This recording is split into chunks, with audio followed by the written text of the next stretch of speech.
राम राम, जय हिंद। स्वागत है एक बार फिर से सरकारी स्कूल में। बात करेंगे आज हम किसके बारे में, बात करेंगे यूपी पुलिस की वैकेंसी के बारे में। ठीक है, सब बात कर ही रहे हैं तो हम कुछ चीज़ें बस ऐड ऑन कर रहे हैं, तुम्हारे काम की हैं।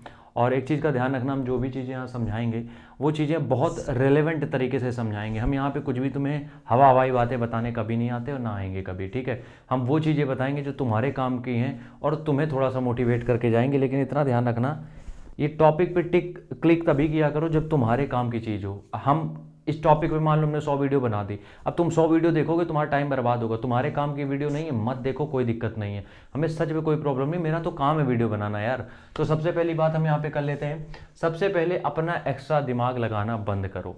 हो सकता है तुम बहुत होशियार हो सकता है तुम बहुत टैलेंटेड हो या तुम बिल्कुल लुल्लो। ठीक है, लेकिन एक चीज़ का ध्यान रखना पड़ेगा, यहाँ पे अपना दिमाग नहीं लगा सकते हो। उसका रीज़न है, अगर अब अपना दिमाग लगाया, बहुत कम समय बचा है, अपने दिमाग से लगाने के लिए हमें 15 दिन स्ट्रेटजी बनाने में लग जाते हैं।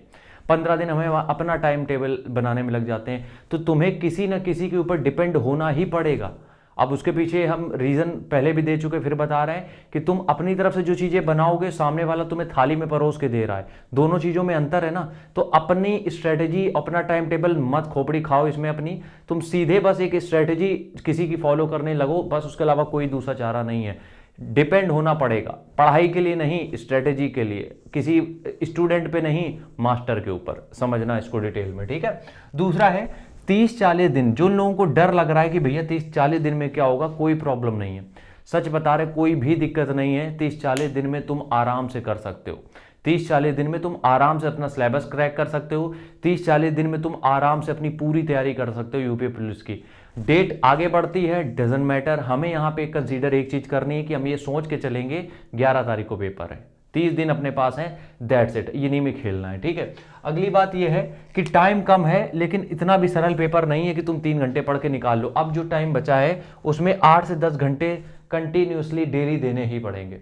8 से 10 घंटे हमें, चाहे अनचाहे, नहीं मन है फिर भी हमें 8 से 10 घंटे इस एग्जाम में देने पड़ेंगे। उसके पीछे रीजन है, हमारे पास सिलेबस बहुत ज़्यादा है, टाइम बहुत कम है, और डेली अगर हम 8 से 10 घंटे अभी नहीं दे पा रहे हैं तो ये आगे जाके हमें प्रॉब्लमेटिक हो सकते हैं हमारे लिए। तो इस चीज़ का ध्यान रखना पड़ेगा, 8 से 10 घंटे हमें देने ही पड़ेंगे एट एनी कॉस्ट। समझ में आ गई बात? ठीक है, अगला क्या है, पिछले साल की कट ऑफ मत देखने लग जाना। चैनल्स आ गए हैं जो कट ऑफ बताने लगे हैं, तो पिछले साल की तुम्हें कट ऑफ देखने की बिल्कुल भी ज़रूरत है नहीं। पिछले साल की कट ऑफ मत देखना, वरना तुम सच बता रहे इसी में फंसे रह जाओगे। कट ऑफ हमें समझ में नहीं आता। ये कट ऑफ का सबसे पहली बात तो एक्सपेक्टेड कट ऑफ नाम की जो चीज़ होती है, हमें से बहुत उलझन है।